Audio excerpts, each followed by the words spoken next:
Okay. Um, so I just wanted to start a conversation. I have been sort of talking around this subject a bit in presenting my proposal since May, but it's become really apparent to me that there may be just a need to have a conversation about um, what might be the importance of immutability and multiple traces of immutability when we are creating something or creating ways to interact with, I call it the machine, because there's lots of different ways to determine, everything that we do on blockchain is attached to a machine, correct? And the machine has physical properties, and those physical properties influence how the blockchain functions. And so in that sense, it's dependent, they're interdependent. And so we forget about that sometimes because we become so immersed in what we understand and what we build. I think that it's also, when we're talking about digital identity or ways to interface, which is a real important set of ideas for me, that we need to think about also what that connection is and what might be included and what might be left out.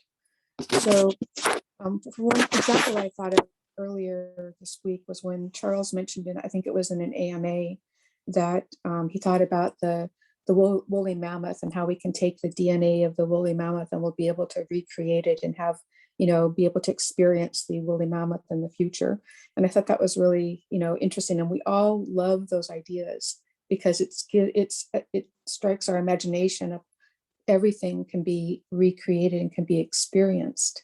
And in a sense, that we used to think of that as a virtual experience, right? That which is synthetic, that which is created. But we also think of it, but there also might be pieces of that. If we were back in the time of woolly mammoths, of experiencing that woolly mammoth, that might be left out. And so that would be what was left out in the woolly mammoth experience that we might have, that we might be missing when we recreate it, would be the parallel trace of immutability. So it is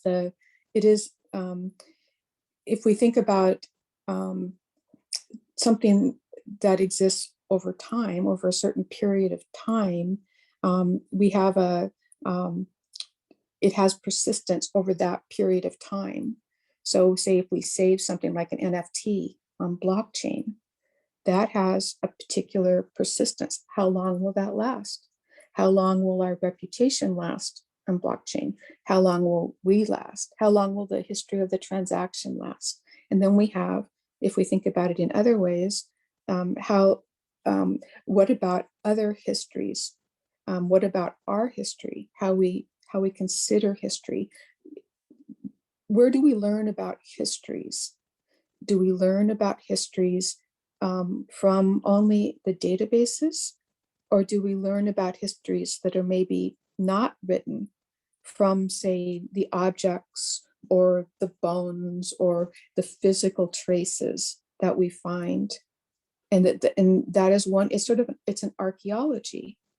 If we didn't have the archaeology, if we didn't have the physical, we might be missing some information. So my project is about that in a lot of ways, but I didn't want it to just be really about my project. I really wanted to just see if we could have a conversation about parallel traces of immutability, from how is it important in developing blockchain concepts? Is it important to also include these perspectives that we might not be thinking about, that involve physical traces or physical objects? So I'll just leave it there and see if anybody has any thoughts. you don't have any thoughts, I can go on if you want to wait, if you want me to ask questions. So can you maybe give us like an example from what I understand? If we connect immutability, like just to dumb it down completely for myself, is that something like my mistake can always be stored on chain and viewed forever and, you know, irregrettably, you know, forever there? Or is it something that, let's say, a party in power can put on a blockchain or more of them and just have that as like official version of history or something like that, and it may not be true? Possibly, I mean, it could be something like that. I think that's a good, those are good examples. I think that but we have talked about in other rooms and other times about how we might be able to mitigate those types of problems. Those are problems that we've identified or have come up. But I think that also, say for the NFT issue, right? If you have an NFT and it's, you know, it's stored, that might represent an object, right? A physical object, a painting or something like that. And the NFT sort of provides an immutable trace in a sense of that object. And that's sort of, that's in some senses its function. And I think that, so that's another version, another way of thinking about immutability. I think that it is true that, I mean, we don't know exactly, and we've had a lot of conversations about this in terms of DAO and reputation and that sort of thing about, you know, how, where is the data stored? Where is it going to be stored when we're talking about reputation? What server or servers is it going to be stored on? And then how, you know, what does that mean? What does that mean, or how does that reflect upon the security of, or the use of that, or the potential exploitation of that type of information? So I think that, sure, that's one part of it. Another part, though, is just if we think about, I wanted to give an example. So that would be immutability on the blockchain. So for example, so I'll just give the example of the idea of the passive interface. So since that's my project and I understand it, and that's an example. So if we think about the interface as a, in my project, I have a passive interface. It's a two-part system. It has an interface and it has a reader. So the passive interface has no active electronic components. It's an object, and it is held. It can be moved. It can be held. It can the owner of it or the user can walk away with it and keep it in there where they live, and they don't have to. It is not trackable and traceable, so it protects against surveillance or exploitation of surveillance or privacy, right? But beyond that, it's also because it's an object, and it has encoded in it. It has a hash for one part of a way to prove identity, one half, but it has that information stored in it, and that and so and the community creates the form of the object. They determine it. It is connected to their ancestral history, their interests, references to their references. And so if something were to happen, if there was some disaster and something were to happen and everything was obliterated, so we didn't have any more blockchain, we didn't have any more machines that were running, but we had an object, and this object had within it, it had information stored within it. It had information stored of because the form of the object is going to be created with some parts of the soil of the location. So it has this sort of traceability that could be studied in the future. In a sense, it's a fossil, and so it allows for there to be a parallel trace of history. And I think that's important. I wanted to read something. Can you guys still hear me? Can I get feedback on that? Can you hear me? Can you hear me? Yeah, we can. Yeah. Okay, thank you. Yeah, we were giving visual feedback. Sorry. Okay, thank you. That's okay. Because I wanted to read something. 1 second.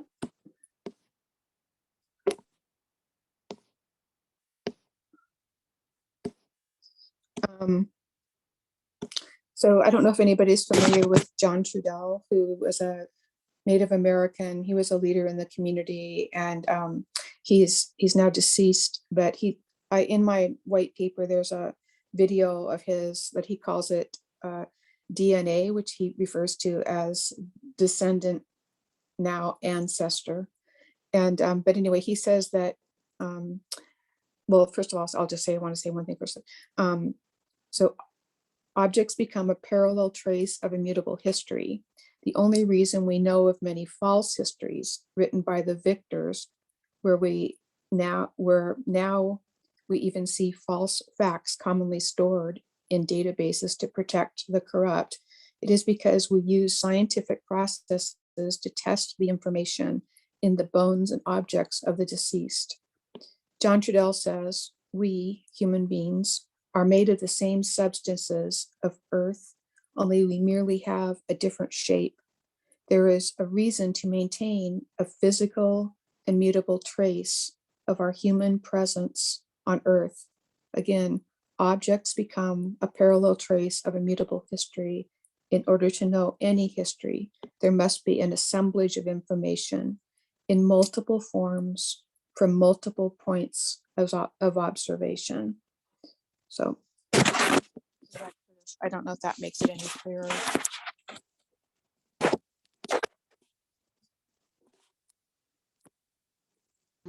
May I say something? Of course. See, I was attracted by the topic of the threats of trust, or threats of, how did you call your topic today? Multiple threads of mapping, Yeah. multiple threads of immutability.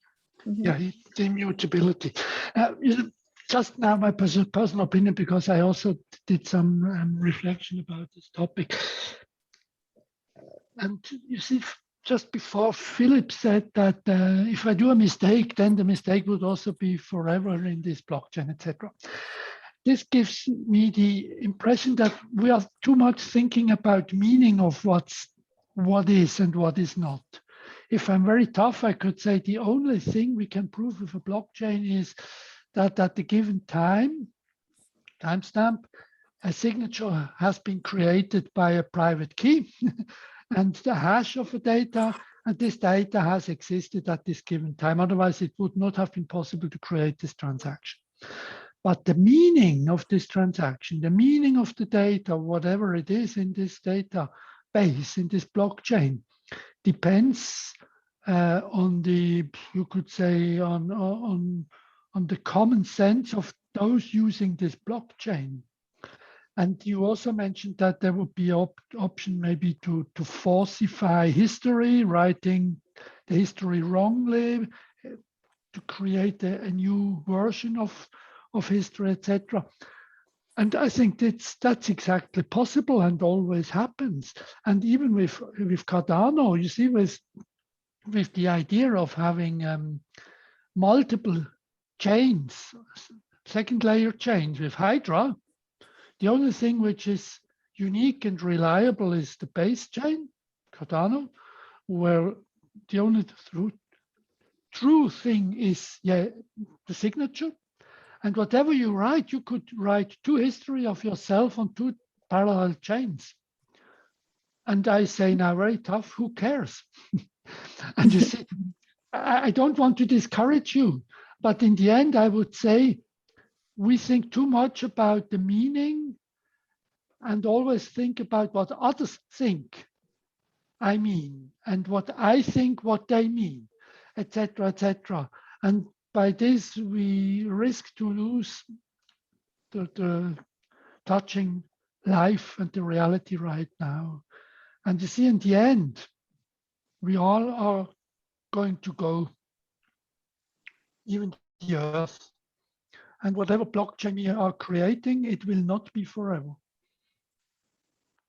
So Oh, this is, yes, you see yeah. this, and so I don't feel like needing connect too much real world to the blockchain. I see it as a very practical tool for the circumstances right now, and I would not project it too far in the future as a useful tool.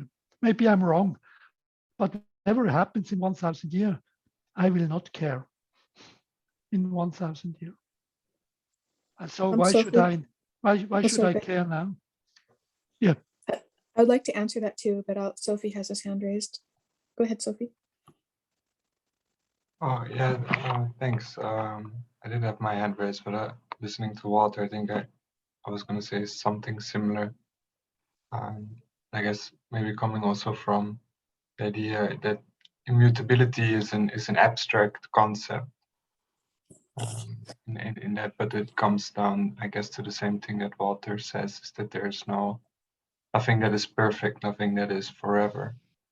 And whether it's a physical object or digital, there's always some way that it can be destroyed or changed, or and then there's the conditions under which it's made, which always has more to do with the use than the tool or the technology itself. But yeah, I think but I do think that the topic that you're touching on, which is the persistence of data and the availability of it, I guess that's one of the things. Maybe also touching on right to be forgotten, or things shouldn't be permanent. But then on the other hand, like, history can also be important to, yeah. So I understand it's an interesting topic, but I think I'm siding with Walter that in the end this is a tool that, yeah, it won't last forever, and it won't solve these kind of problems if it's used incorrectly. That's it. Okay, and I just wanted to jump in there a little bit, and that I think that first of all, tools, like how we judge history is we often judge it in archaeology by the tools that were created. So I think that I think it's important to leave traces of the tools that we have, because I think that if we did not understand the tools of the Bronze Age, we would not have understood that culture. And I think it's important to have understood the culture. But beyond that, I would also say that I think that this is also about interface. So how one connects to the blockchain. And so that is another piece of it. If you connect via something that is passive, which is an object, that's a different experience than if you connect through some kind of a screen interface or biometric interface. It's a different experience, and that's another piece of it which we haven't gotten to yet. So, but that I understand what you're saying about the usability issue, that it's a tool. And I'd say, like what Michel Serres has said, is that who was a French philosopher who was at Stanford, that our tools, we create our tools off of our understanding of ourselves and our physical reality from what he called our looking devices. So, for instance, what we understood about our body at the time of the steam engine was what created the steam engine, by the looking devices we had to look inside of our bodies. So I think that there's that piece of it as well. I mean, these are feedback systems that we're engaging in. Now, Walter, what is your background? I know what Sophie's background is, so a little bit, Sophie, but we lost Walter. I'm a mathematician. Okay. But you see what I was just thinking about what you're saying.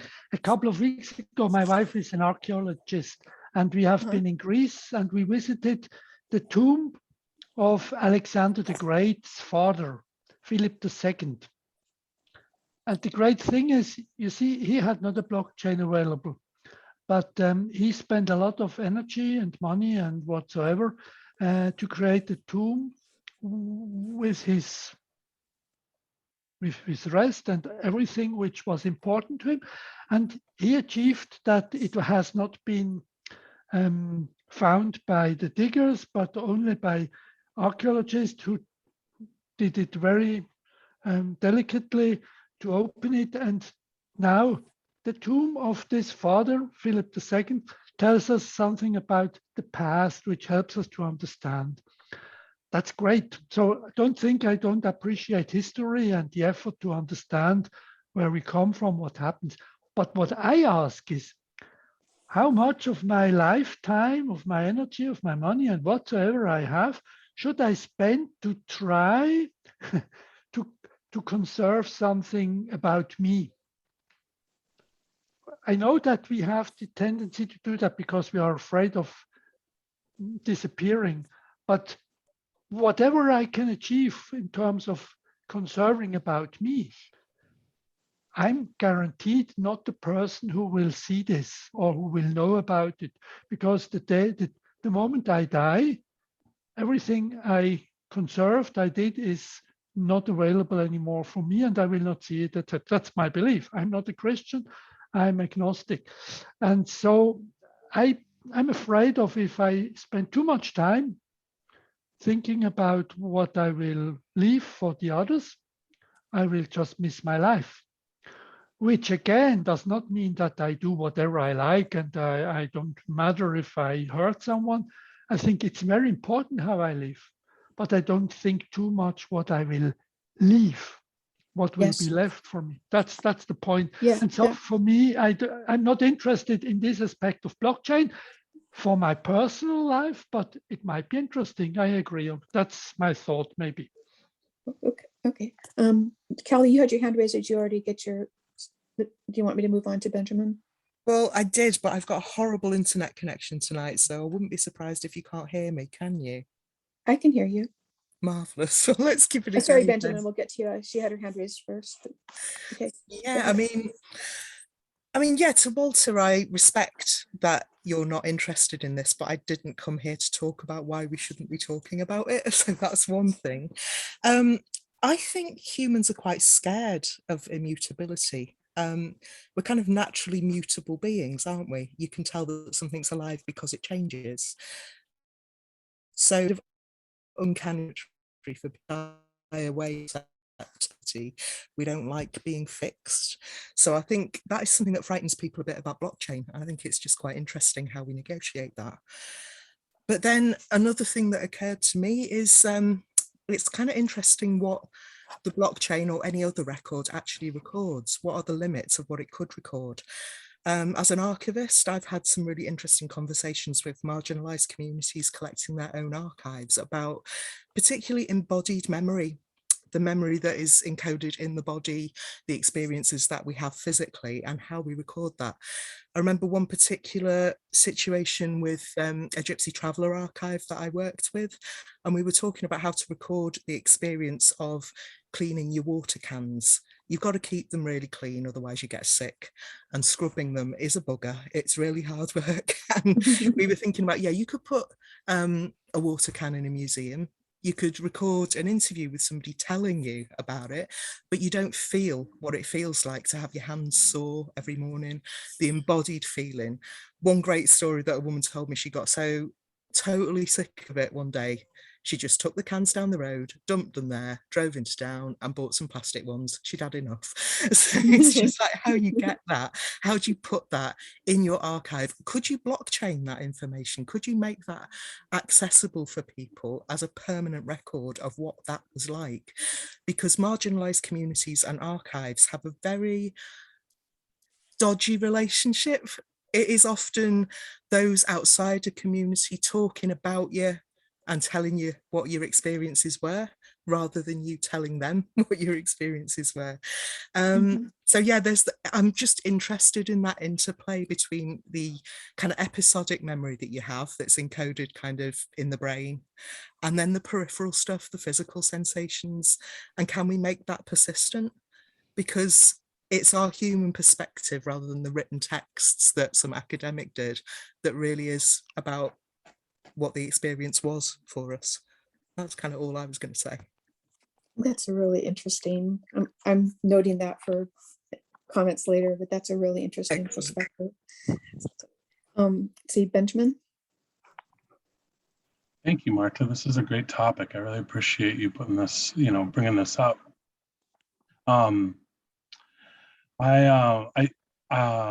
Earlier comments, I think, were focused on sort of an aspect of this I hadn't really been thinking about, which was just like immutability in terms of the most extreme ends of that, which is like eternity and hundreds or thousands of years, and I'm really excited more about, or that's just what those were the things I was hearing about in what I was filtering through. Sorry if I wasn't representing comments or whatever, but what I'm really excited about is just the idea of it, at least in the short term. And I want to, maybe we're talking the next even couple hundred years, and the idea of contributing to this sort of history. I remember, Walter, you were mentioning you didn't want to spend all this time and, waste away all this time and give precious life energy to making sure that this was, and I get that. That's a valid argument for an individual, but I think just our little interactions with the blockchain, for instance, is a small part of us helping to leave our collective history for the future, even though somebody might not remember me individually or you individually or somebody else. We're contributing to something that will leave some record in the future that civilization can carry on forward and make permanent in whatever way they will. And of course, it will be, just as Callie said, imperfect, just as all of our history that we've dug up or found from the past is imperfect to some degree, but it does tell us some of the journey of our ancestors, distant and even more recent. I was hearing something about not too long ago, and I don't like to get political or anything, but somebody was talking about how American history books were being changed and this and that, and so somebody else stuck a bunch of more recent history books on PDFs and put them on the blockchain or something like this, so that they could make permanent record of this history, just in case it was changed by people that were kind of trying to rewrite the idea of what slavery was, for instance, or other things. And I thought, wow, that's a really interesting concept, just this, and it made me really interested in this idea of immutability and being able to look at the history that we're of present day, so that in the future we can look back and things could be altered or shifted or hacked into or something and changed. Hopefully that's not all of it, right? We're just assuming that could happen. That's a possibility. But if it's not, if that isn't the occurrence, then the future will have an accurate depiction. If they don't, we won't, but they won't. But I am excited that this exists, that we can make small contributions with some of our life, making some transactions or making some investments or buying some NFTs, like you were mentioning, Marta, and that can, tie to real world assets or not, or what have you. I think it's I always think of it as like, oh, this is part of a contribution I'm making, rather than like I'm writing my history on the blockchain personally, so that's all. Just those are some thoughts that I had. Was it Philip, were you before Sophie, or was Sophie before you? Do you remember? Sophie is first. Okay, Sophie. Thanks. Yeah.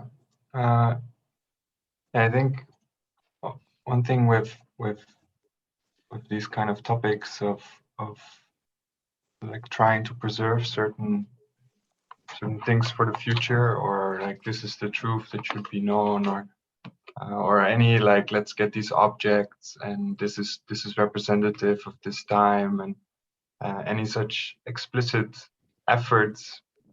In the end, if I like history a lot as well, and then when you look back, you see a lot of these efforts, right? Kings having their epochs written down to on stone, you know, to leave it for future generations to know how many things they conquered and this and that. Tombs, like Walter described, but also like he described it, it's viewed with this, this is what somebody would do in this time to, like, this is what they wanted us to see, right? And it's whether you write down the history in the text in that time, it will always be viewed with that context. And I think what like, it's not really up to us to decide what we should leave behind. Like, we don't even have the perspective to decide what should be, what is representative of us, and it will be there even without us trying. Like, I was just thinking of what kind of archaeological gold mine the current day landfills will be, right? Like, any attempt we do, like, just go there and start digging and you'll see everything, right? And that's the real truth, what we throw away. It's not what we preserve, like, this is our most beautiful thing, but no, this is the real us. It's like all this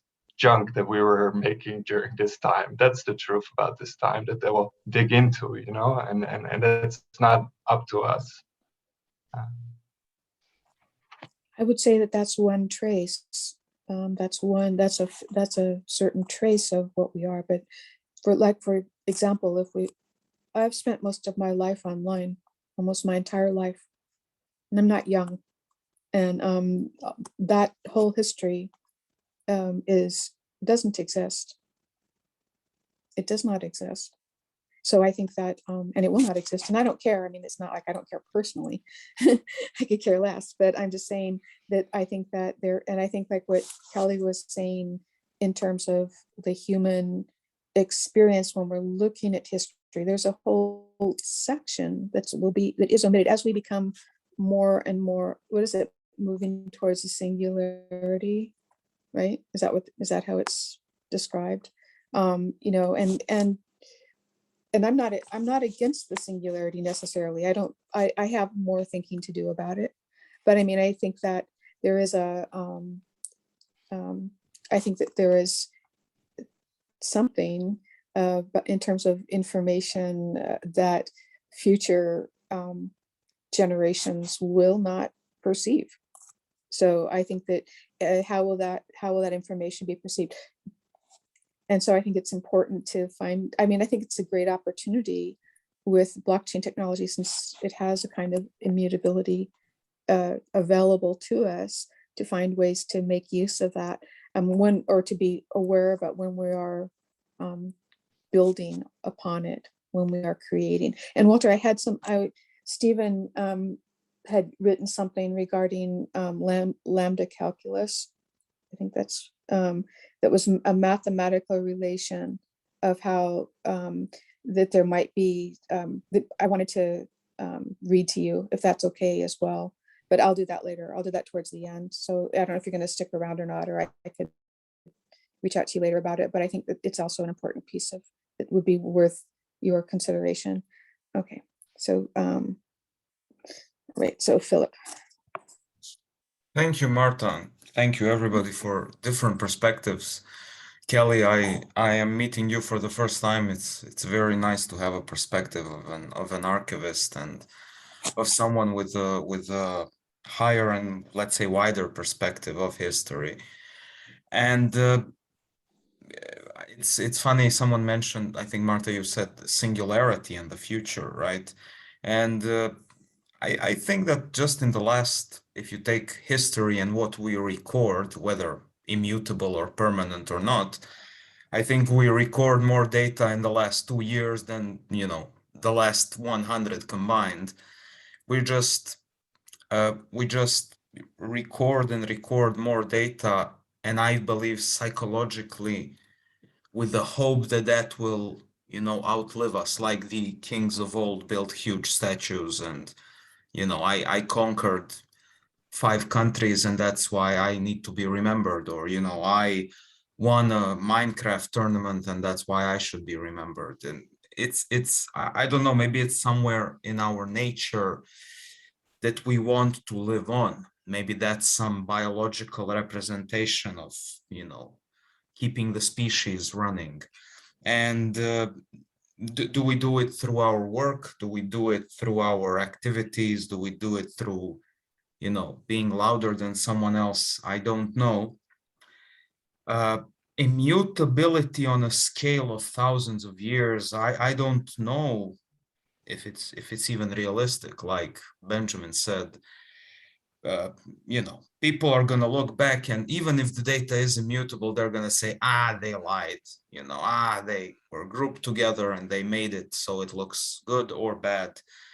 But I believe, this is my belief, like that in 1,000 years or 2,000 years or 5 or 10, we will get to a point where we will simply accept who we are as a species, and we will accept everything good and bad that comes with it, and we will own it.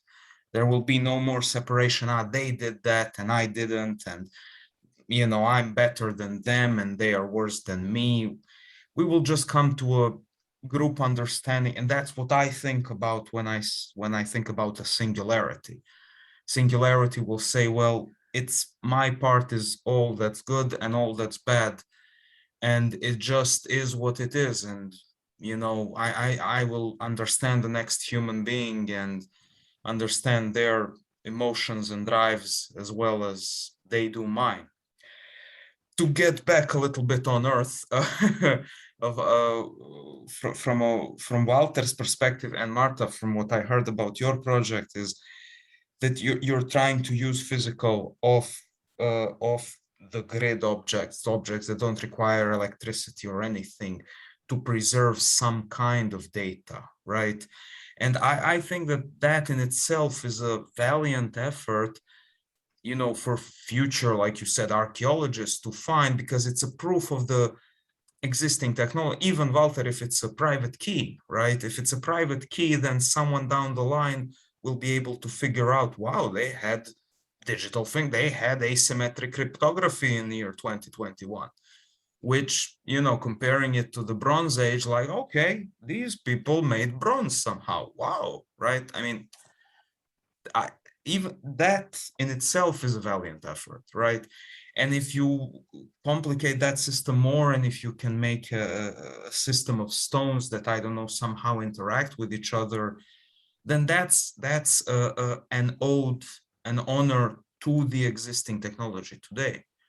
Because like most things we make today is plastic and, you know, rubber and whatever, and it's going to fall apart, and, you know, it's going to be somewhere in a landfill, and, you know, 300-year-old computer chip, I don't know if they're going to figure out, maybe they'll just think of it as a piece of silicon and that's it.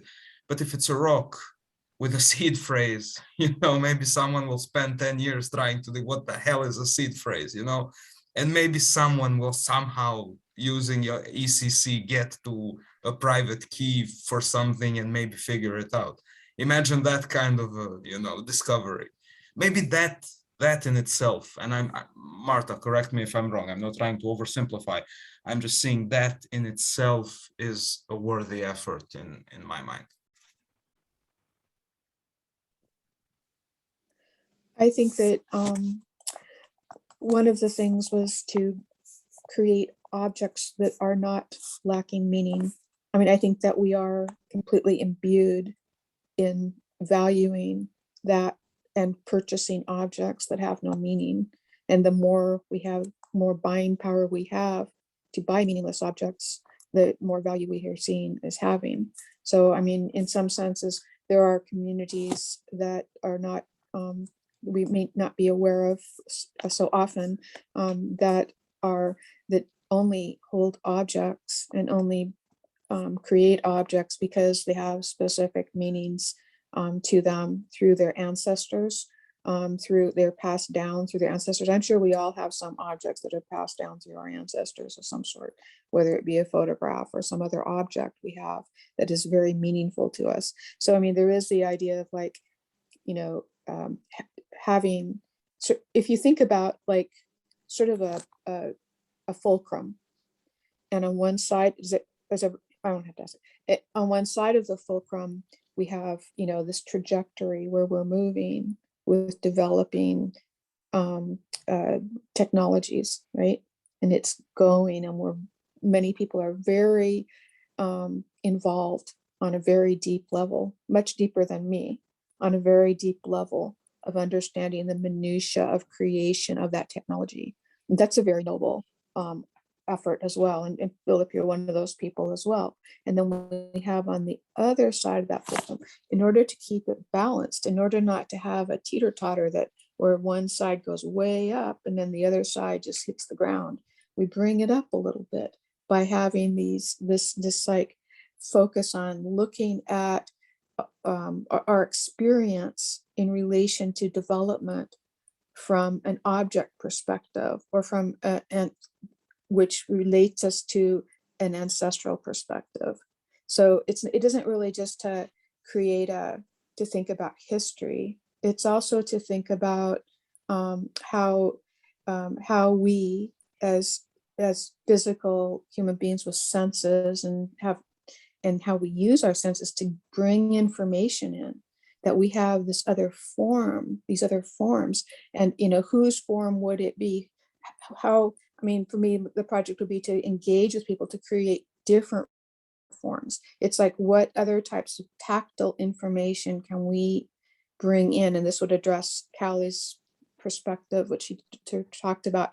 How can we bring in these other aspects of our human experience, tactility, as interface, to be able to bring that in, so that the fulcrum is the two sides of the teeter-totter are more balanced, instead of having only trajectory going up in one way. So to sort of counterbalance, so to speak. I'm sorry, Sorry, Mike. yeah, well, Go ahead. I think this is a very fascinating subject, and I really appreciate you, Marta, bringing this up. There were so many questions and statements that I wanted to make that came to mind as you were talking about this. First, I wanted to just say that like this idea of immutability is a comparative, right? So we're like, what do we compare immutability to? We can't compare it to eternity. So we must compare it to something that exists in the world. So when we're looking at the systems that currently exist, when you're looking at immutability, it's just a refinement in a sense of systems that currently exist. And this idea of it like lasting for a long time, we can't even begin to imagine where our children and our children's children are going to take this technology. We're just giving them a jumping board, just like we didn't know, I guess, when ARPANET came about, or all of the other technologies that ended up leading to blockchain today. I mean, they could not even have begun to imagine that in 80 years or so, that we would basically be kind of rewriting the entire financial infrastructure on these machines, or even using these machines.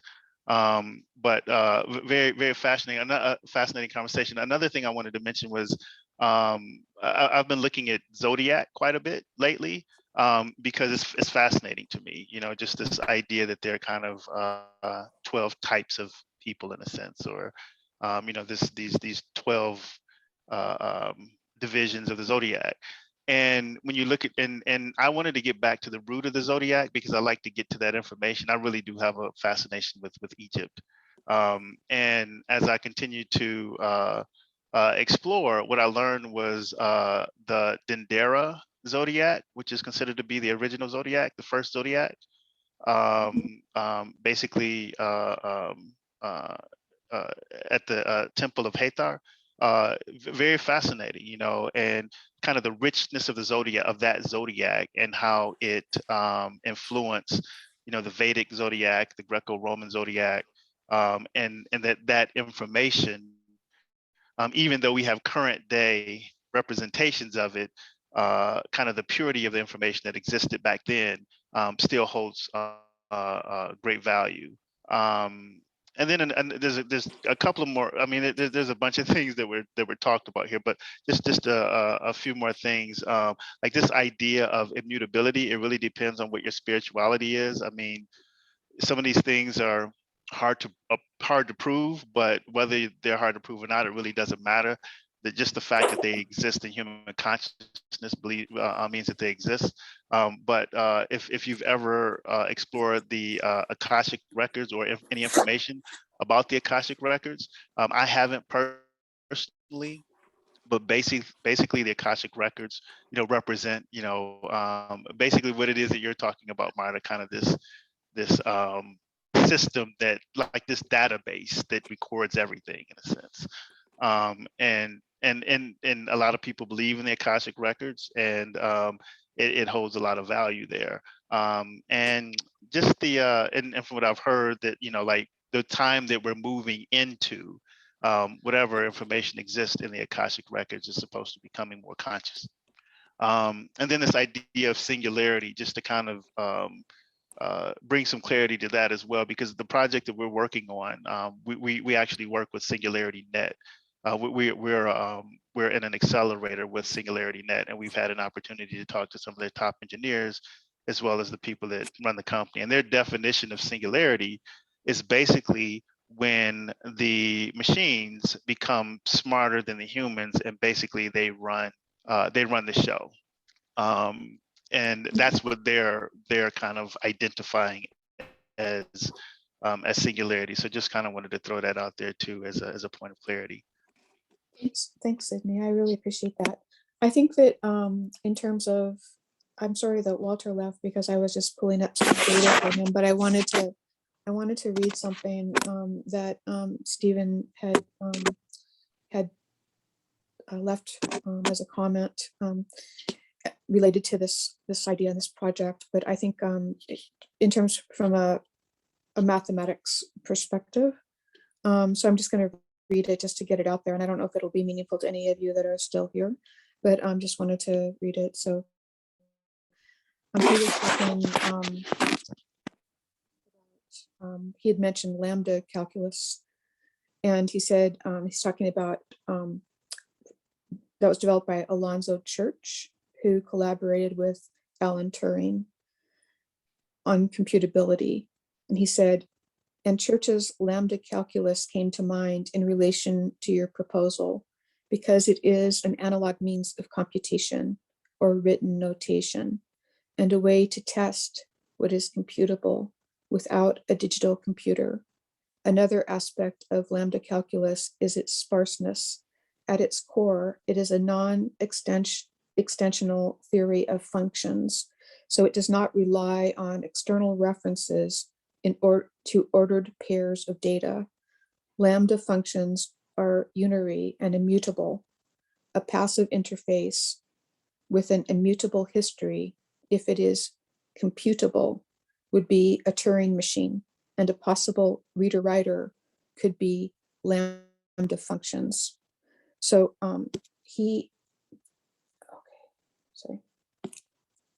okay, I'm back to here. Does that make sense to anybody here? Mm-hmm. Does anybody have references for that? Okay, can you articulate on that if anybody can? That would be great. Yeah, also Marta, please, it seems like you're either hitting the microphone a lot or something, or is that someone else? It's actually, No. I think it's Sydney's microphone. If you could mute Ah. yourself, Sydney, that'd be really appreciated. Okay. Yeah, well, lambda calculus is, at least to my understanding, I know a little bit about it, and please, if someone knows more, interrupt me. I'm fine with that. There were in those times, Turing had its own state machine model that he tried to, when he was trying to create a computer. And basically there are two ways to have that basic logic for a computer. You can use state machines or you can use lambda calculus. Now state machines are prevalent in today's computing, whether programming languages, whether processor instructions, all of that is connected to state machines. And Turing machine is a machine, yeah, like a programming language is Turing complete if it can calculate everything that a Turing machine can calculate, right? That's like the logic of it. Lambda calculus was just, it's the same thing as a Turing machine, just written in a different way. And why Haskell as a programming language is relying on lambda calculus is because, Marta, you said those features, you can prove it mathematically that it works as it's supposed to work, right? At least to my understanding. Now, when you mentioned is something computable or not, that brings to mind like the famous P versus NP problem. That's one of the huge problems modern in mathematics, because some tasks that are difficult for humans are trivial for computers, but there are some tasks that humans can do rather maybe simply or quickly that computers just don't seem to find a way to do it. And the big question is, are all P problems, all easily computable by computer problems, possibly are they a subset or a superset of NP problems? Basically, are they the same of NP problems? We just don't know how to do it. So maybe I lost some people there, and I'm not sure if I understood it correctly, but if someone can chime in, that would be nice. Does anybody else have the ability to respond to that here? Yeah, I'm somewhat familiar with these topics. There's a lot of terminology going on, but I think, yeah, I know P and NP hard as sort of complexity measures of problems, and it has to do with the provability as well. Yeah, it gets really complicated fast, and especially without some more extensive whiteboard sessions, it gets a bit tricky. But it is correct in the end that there's if you're looking at provability of execution or a finalization of sort of like certain functions, or that there's no, like, you cannot guarantee those kind of things with the state machine, and there's some limitations in that. So if we just take the sentence, just to focus, a passive interface with an immutable history, if it is computable, would be a Turing machine. And a possible reader-writer could be lambda functions. How do you understand that sentence then? If you understand those, for the people that understood the other part. I don't know. This kind of a read, but I put it up on the chat. The link to it, it's at the bottom. I think it was Josh who wrote that. I put it up on the text. I think our friend Philip was onto something with your mic. It really is your mic. I thought it was Sydney's at first, but yeah, your mic, Marta, is like just being brushed on or something like that. It sounds like it's brushing against your shirt or something like that. Sorry about that. So we didn't hear the end. Okay. Go ahead. Sorry. When I was reading, you mean? Okay. No, just the end of what. Sentence. Yeah. The last sentence of what I said. When I was reading. No, just now, right just before now? I interrupted. Yeah, you just like the Okay. last 10 words we didn't hear, and it was your Okay. mic, and I realized that. So Okay. sorry, Sydney.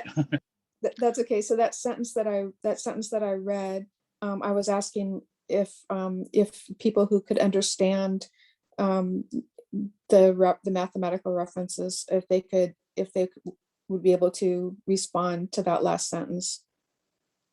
Do you want me to read it again? I think I heard the sentence, and I'm not, I think Walter would be of much more help there.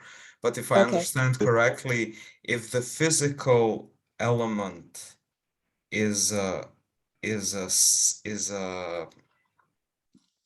state machine, then the reader can be a lambda function to let's say verify that state machine. Could be lambda functions, right? So saying a passive interface with an immutable history, if it is computable. So that means a state machine, correct? If it is computable, would be a Turing machine, and a possible possible, meaning this is maybe something that could be considered, a reader-writer could be lambda functions. So in a sense, I mean, what I understand about that, and I could be, off base here, but sort of putting question marks around whatever I'm saying here. But I mean, is it that, so that is a way that the reader algorithms could be structured? I mean, I would Yeah, say I'm, that. I'm reading the sentence now in the text, Mm-hmm. and it's a bit it's difficult when it's written down, because it could be a bit ambiguous in this sense, because I'm not sure if by reader-writer they're probably meaning sort of the head of the Turing machine. No, they're meeting my reader-writer. He was referring to my proposal. See, and that's because I'm missing the proposal's context, right? Because the Turing machine, like how it works, is sort of the idea of a Turing machine, just for anyone who isn't familiar with the concept, is that it's a machine that has sort of like a infinite tape, and the tape is segmented into blocks, and then it can either like put a dot on the block or not, and it can sort of write, and it can move around, or it can continue moving or move the tape sort of in one direction, and then there's a set of instructions that sort of, like, if there's like a dot, do this, or move the tape, or things like that, and this kind of, it sounds super simple, but with the right instructions, you can basically do any type of computation that like you would think of with a modern computer, and it can prove certain things, and that makes it, like, that's the definition of Turing complete. But I wasn't sure if then. So he's saying that's a physical, that, and as you describe it too, it's a physical object that's representing, that is defining something that's computable. Yeah, Correct? yeah, and that's what Yeah. I'm understanding, is that Yeah. that like the idea of the Turing machine is that the tape and the instructions, you can always go back and check the whole thing, right? So that's what it's meant by the word it's computable. Yeah, Right? exactly. Yeah. That's exactly right. Yeah.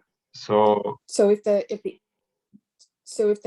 the object interface, the passive object in my case, is computable, if it puts that something that's computable as a so that physical object. its history has to be Mhm. computable, or if it is, Mhm. if that's the case, then it would be a Turing machine. Mhm. Yeah, And then the lambda calculus could be used as functional, as functions, right? It's part of the reader, which is kind of curious, because it's a very old Well, functional language, correct? Well, here I'm thinking pure. that what is meant then, that sort of the instructions, the reading writing instructions of the Turing machine are lambda functions, but then maybe I'm misinterpreting the sentence. No, I I think that's right. Go ahead. I think that the maybe what Stephen meant was, could a reader just, scan the surface? Like, if we look at Haskell code, we can basically translate Haskell code, very simple Haskell code, at least what I did, at least, and then run lambda calculus through it to compute its final thing. But maybe you can just, if you have code or some representation of code on a stone or on a lithophane, then maybe you can scan it and just use lambda on it, and maybe there is a way to create a reader that does that automatically, and maybe that was the goal. I think that, I think that's I think he's kind of pointing to that direction. I mean, and lambda calculus is a functional language, like Haskell is a functional language, right? No, actually, lambda calculus is a mathematical principal Construct, yeah. set of functions. Sydney, yeah, go ahead. Okay. No, no, no, Okay. you were no, you were right there. I was just right there with you. It's just it's a mathematical concept, yeah. Mhm. Although representing functional programming, Haskell is not Lambda, although the paradigm, Haskell's paradigm is you can say is a Lambda paradigm. Okay, that makes sense. That's a good way of saying it. Mhm. Have you looked into the work? I haven't myself, but I do know actually in our last conference, Stephen Wolfram and some of the work that they're. No, Oh, the name sounds familiar yeah. though, So for some reason. That's why I sort of hesitated. Wolfram Alpha. So it's like I mean, I think it powers Siri, one of them. But it's like a computational search engine, and the work that they're doing over there is quite progressive. And I know actually at the last Cardano conference, when we were releasing